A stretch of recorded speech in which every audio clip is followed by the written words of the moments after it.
एक सखी थी, उसका नाम था माधवी। कथा कुछ इस प्रकार है, जरा सुनिएगा। ये मीरा का पूर्व चरित्र है। मीरा का नाम जानते हो ना, मीराबाई। मीरा इस कलयुग में आई और उन्होंने गिरधर गोपाल की पूजा की। तो ये मीरा कौन थी, क्यों इन्हें आना पड़ा, तो कथा सुनिएगा भक्तों। ये जो मीराबाई है ना, ये पिछले जन्म में जब भगवान श्री कृष्ण लीला कर रहे थे, तब ये व्रजमंडल की ही एक बेटी थी, इनका नाम था माधवी। संयोग से इनका विवाह वृंदावन में हुआ था, और जिस लड़के से विवाह हुआ था वो भगवान श्री कृष्ण के ग्वाल वालों में ही एक लड़का था, नाम था सुंदर। भगवान के बहुत सारे सखा थे ना, मधुमंगल, मनसुखा, श्रीदामा, उन्हीं में एक सुंदर भी था जो कि अत्यधिक सुंदर था। उसका विवाह माधवी का इस सुंदर नाम के लड़के से हुआ। विवाह तो हो गया पर विदा नहीं हुई। विदा होने में थोड़ा विलंब था। पहले शादी हो जाती थी, विदा बाद में होती थी। जब विदा होने लगी तो माधवी की माँ ने समझाया कि बेटी सुन, तू वृंदावन में ब्याही गई है, वहां पर एक कृष्ण कन्हैया नाम का लड़का रहता है। देख, तू किसी भी प्रकार से उसे देखना मत, क्योंकि यदि तूने उसे देख लिया तो माधवी की माँ ने सुना था कि कन्हैया को जो देख लेता है वो कन्हैया में खो जाता है, आकर्षित हो जाता है। तो माधवी की माँ समझा रही थी कि कहीं मेरी बेटी कन्हैया पर आकर्षित ना हो जाए, और यदि ये उस कन्हैया पर आकर्षित हो जाएगी तो इसका पातिव्रत धर्म नष्ट हो जाएगा। अच्छा, माधवी की माँ को यह पता नहीं था कि ये कृष्ण भगवान है। वो कृष्ण को एक सामान्य पुरुष मानती थी। ये जानती थी कि बहुत सुंदर है, जो देखता है मोहित हो जाता है। तो उन्हें लगा कहीं मेरी बेटी ना मोहित हो जाए। और नारियों के लिए तो शोभायमान नहीं है वो अपने पति को छोड़ के किसी और पुरुष को ना देखे, यही तो सिखाया जाता है, और बात भी सही है। पर माधवी की माँ को यह बिल्कुल पता नहीं था कि ये कृष्ण भगवान है। वो तो सामान्य बालक समझकर माधवी को उपदेश करने लगी कि तू कभी इस पुरुष को ना देखना। माँ ने समझाया, माधवी समझ गई। उस समय माधवी भी कोई ज्यादा उम्र थी नहीं, बच्ची ही थी। चली, सुंदर आया और अपनी दुल्हन को लेकर चला। सुंदर मतलब कृष्ण का सखा और माधवी का पति। जब चली दुल्हन और जब वृंदावन के समीप आए तो सुंदर ने अपनी पत्नी माधवी से कहा, अरे सुनती हो, देखना हमारा कन्हैया यहीं कहीं गैया चरा रहा होगा, और सुन लेगा ना कि मैं आ गया हूं, अभी दौड़ के आएगा, कहेगा भाभी का मुंह तो दिखाओ। तभी सच्ची वहां पर भगवान की गैया नजर आई और भगवान दौड़े दौड़े आए। अरे सुंदर, तू आ गया दुल्हन लेके? अरे सुंदर, सुंदर आया। और सुंदर उस समय लगभग 16 साल का बालक था, और भगवान की उम्र उस समय लगभग 7-7.5 वर्ष की थी। तो सुंदर ने भगवान को गले लगाया, भगवान ने भी सुंदर को गले लगाया। भगवान ने कहा, सुंदर बहू ले आया, हमें भी तो नेक भाभी को दर्शन कराए दे। तो सुंदर बोलियो कि लाला मैं तो का दर्शन कराऊं, तेरी तो भाभी है, तू ही जाके देख ले। तो भगवान गए कहां पर, उस समय वो चलता था ना डोली, तो डोली के पास गए तो भगवान ने पर्दा हटाया। पर्दा हटा के कहा, भाभी, ओ भाभी मुंह तो दिखाओ।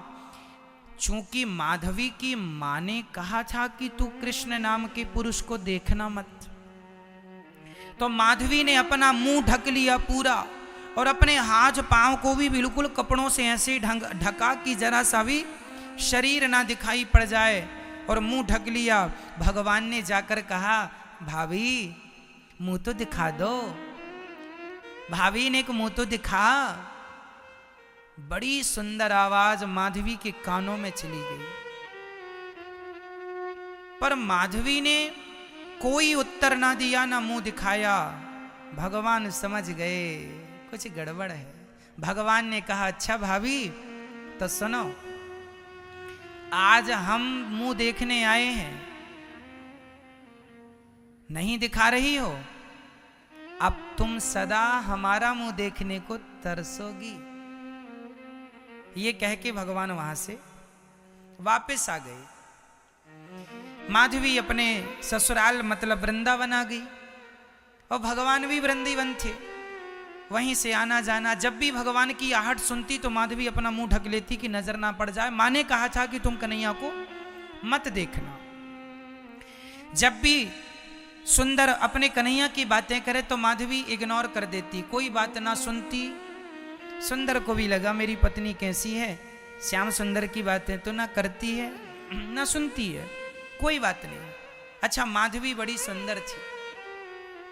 तो एक दिन माधवी की सास माधवी को लेके नंद भवन गई और यशोदा माता के पास लेके गई। माँ आशीर्वाद दो, बहू आई है। माधवी बैठी थी, तभी भगवान आ गए और भगवान ने कहा, माँ बड़ी भूख लगी है, कुछ खाने को दो। माँ ने कहा, अच्छा लाला खाने को देती हूँ, तू बैठ। तभी भगवान ने कहा, मैया ये घर में बहू आई है, किसकी बहू है? माँ ने कहा, बेटा सुंदर की बहू है।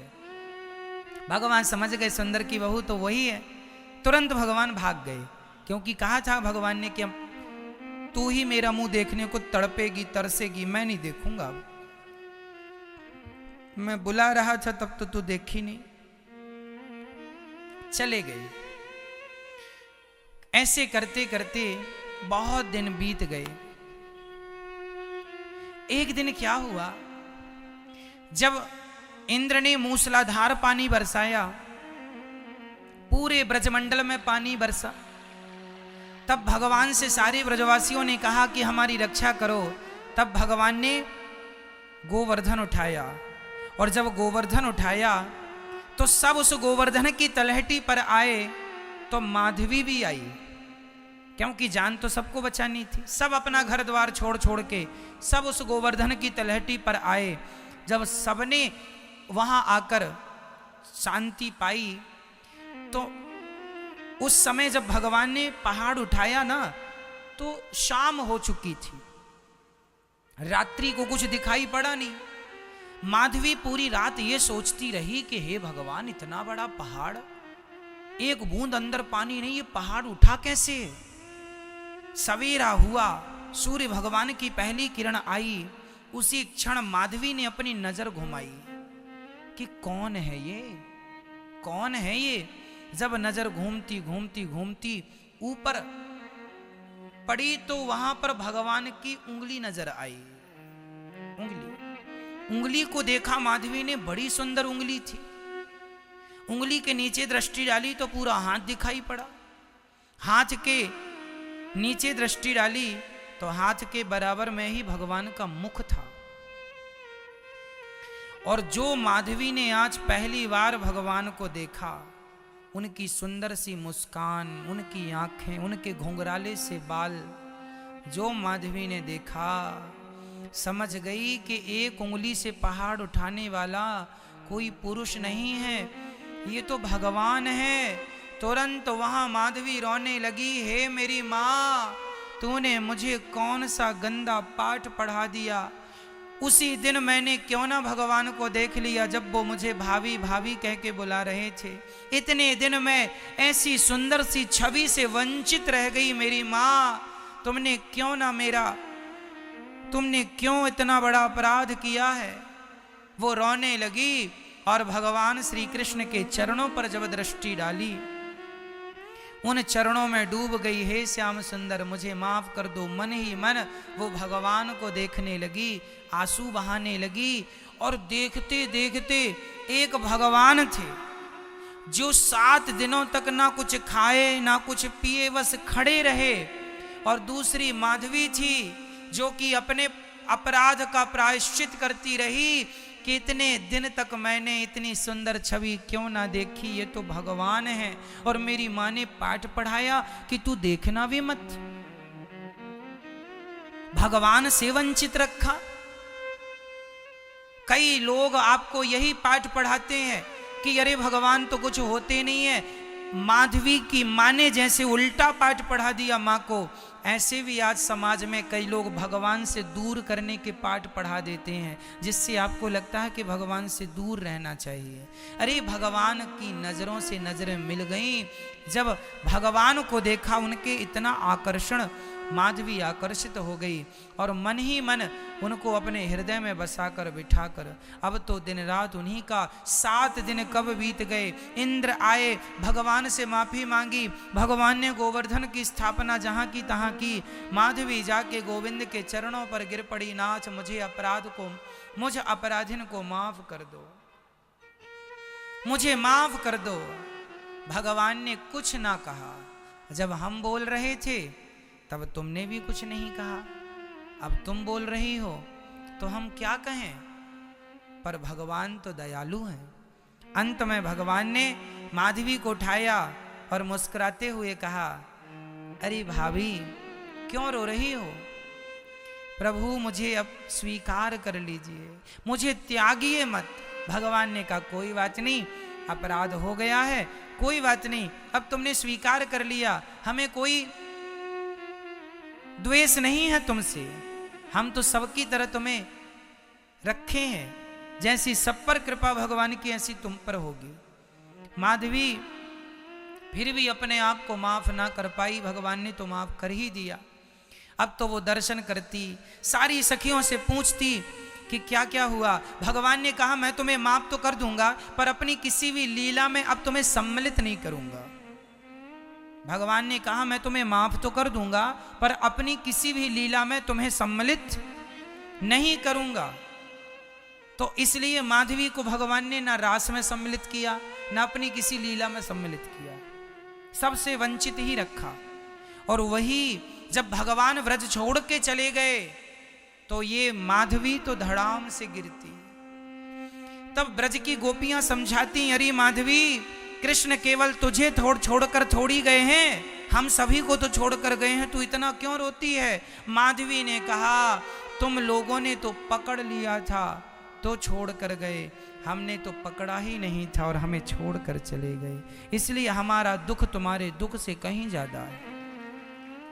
तुमने पकड़ लिया था, तुमने बसा लिया था, और मैं तो सालों तक घूंघट ही करती फिरती रही।